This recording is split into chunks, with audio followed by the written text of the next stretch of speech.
So my channel is all about what's going on in Ukraine, and it was deliberately moved from a channel that I was on previously talking about leadership to just talk about Ukraine because that's really important.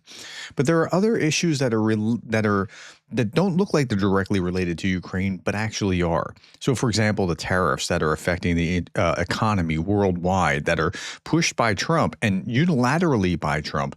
And this is affecting the worldwide economy, and consequently, it can have an effect on Ukraine. And so it's important to understand and fully understand what's going on with it. Okay, so here I'm going to start with this. Donald Trump put this out. The businessmen who criticize tariffs are bad at business. Okay, no, not really, but really bad at politics. They don't understand or realize that I am the greatest friend that American capitalism has ever had. Okay, you're a protectionist, and that's not good at business or politics, and I'll explain why. Now, I'm going to look at Jeffrey Sachs here. Jeffrey Sachs is not somebody that I think is a great friend of anything Ukraine. In fact, he was saying it's ridiculous to think that that Russia's going to lose and that sort of thing. He's bad on some fronts. I've criticized him for that in the past, but on tariffs, he's right. And I'll explain how and why Trump is wrong. So you don't have to agree with everything that somebody says in order to find some point that they say something that you can agree with. The S&P 500, the Wilshire 5000, all the major indices.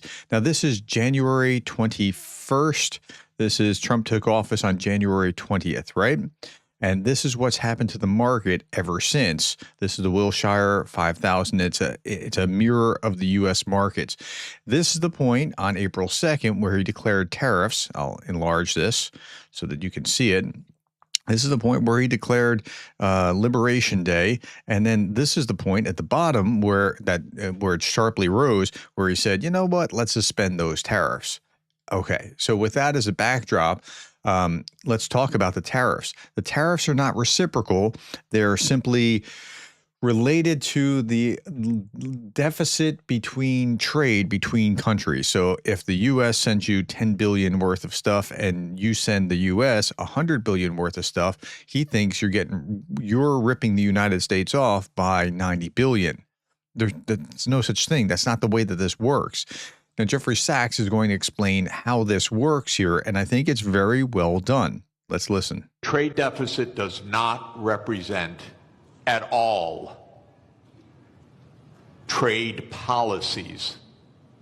It represents spending relative to production or earnings. Mm-hmm. We call that an identity. I teach it in the second day of my course in international monetary economics. Trump never made it to the second day. So he says, you're running a trade deficit. Look, they're all cheating me. But all that's happening is the United States is outspending its national income. And you can look at the national income chart. You can add up consumption and investment and government spending, and you could subtract off gross national product, and lo and behold, what will that equal? Not approximately, exactly. That will equal the current account deficit. Okay, so the way it works is just think about how you function. You have a job, and let's use round numbers. You have $100,000. Let's just say that that's your job. Okay, it could be any unit, but I'm just using it for round numbers. 100,000, but you spend 110,000. You're going to have a deficit of 10,000. That's what the United States is doing. Now, they're getting this stuff cheap because they're getting things from China that cost a lot less to produce there than it costs to produce, say, in the United States. And so they're overspending, and they're actually getting more because it's cheaper from China than they could get if they were just purchasing in the United States. But nonetheless, we're overspending, and that's where the problem lies. It's not about China making cheap stuff and ripping us off. It's a fundamental misunderstanding to think that that's actually what's going on. Okay, now I'm going to fast forward to this other clip where he explains much more of the context of how this actually works. And you need to understand this because otherwise, like I've talked to a number of, it's weird because Democrats have become the free marketeers lately, and Republicans keep talking about, well, we need these tariffs. We need to do something about those Chinese. I'm like, really? When were you before Trump? When were you talking about tariffs? Because you weren't. It's just since Trump came back into Trump 2.0 that you're really talking about tariffs.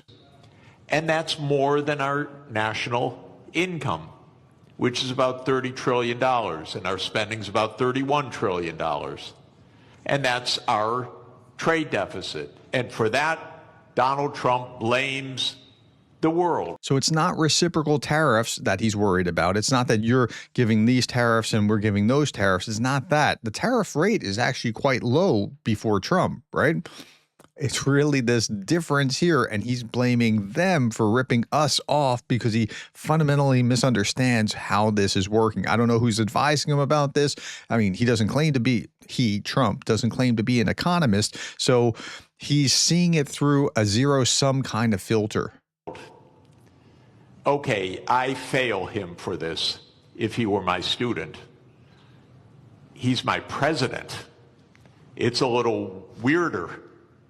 Because when he did this, in 2 days, the world lost $10 trillion of market capitalization. Okay, here what he's talking about is this. In 10 days, they lost $10 trillion of market capitalization from here to here. 2 days, right? 10 trillion out of the market. Now, you say, well, where'd it go? He's going to explain. By the way, where did it go? Did it get transferred from here to here? No, it got destroyed. Why destroyed? Because trade, something also the President of the United States doesn't understand, is mutually beneficial. Mm-hmm. So if you stop trade... Let's talk about that mutual beneficial thing first. So the reason trade works is because I have $1 and you have a candy bar, and I want that candy bar more than I want the dollar. If I wanted the dollar more than I wanted the candy bar, I wouldn't trade. But because it's more value for the candy bar than for the dollar, we trade. And on the other side, the person producing the candy bar finds that dollar worth more than the candy bar, and right? So that's how it works. We're both better off than we were before, and that's how free trade works. But if you stop trade...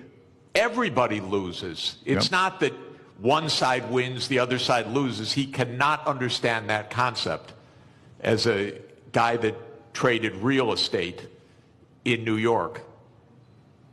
So his idea is somebody had to win, somebody had to lose. But what happened when he made this announcement was $10 trillion was wiped out worldwide.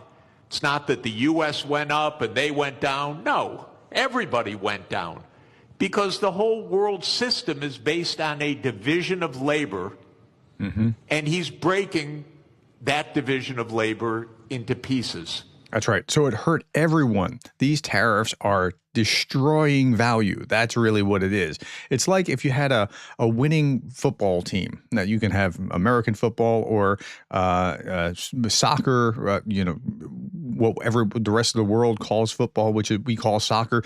Doesn't matter. You have a winning team and you break up the team. You have this winning combination and now you scatter the team and you can reconstruct the team, but it's not going to be the same as the team that existed before. You got a new this person. Let's use international football like soccer. You have a new striker, you have a new goalie, you have a new someone on one wing or the other, right? Okay, so the team's not going to come back the same way it was the championship team. That's what we've done to the economy. Okay, and yet people will consistently say stupid stuff, just parroting what they hear in the media and say, we just need this, or we've been taken advantage of for so long. You can repeat these talking points, but you have to learn how to think. This is the economist Thomas Sowell saying one of the painful signs of years of dumbed down education is how many people are unable to make a coherent argument. Now, if you you could make a coherent argument about tariffs, that would be impressive. I don't think most people can. And if you do, you'd have to come to the place that, yes, you are protecting the producer and it's going to hurt the consumer, but yes, protecting the producer you think is more important. If you could actually do that, as wrong-headed as I see that, I would say at least you can make the argument. But most people don't even understand that they're going to pay more, thousand, maybe $2,000-$3,000 more a year, depending on how drastic these tariffs are. They can vent their emotions and question other people's motives, make bold assertions, repeat slogans, anything except reason. And that's kind of where we are in our society. Okay, I hope that Professor Sachs helped you think about what was going on here. I don't like him in many regards, but on this point, he's absolutely spot on. Tell me what you thought about this. Did it help you understand what's going on in the world economy? Put that in the comments below. Thank you for the time, the likes, the shares, and the subscribes. And thank you for being the kind of person that cares about Ukraine.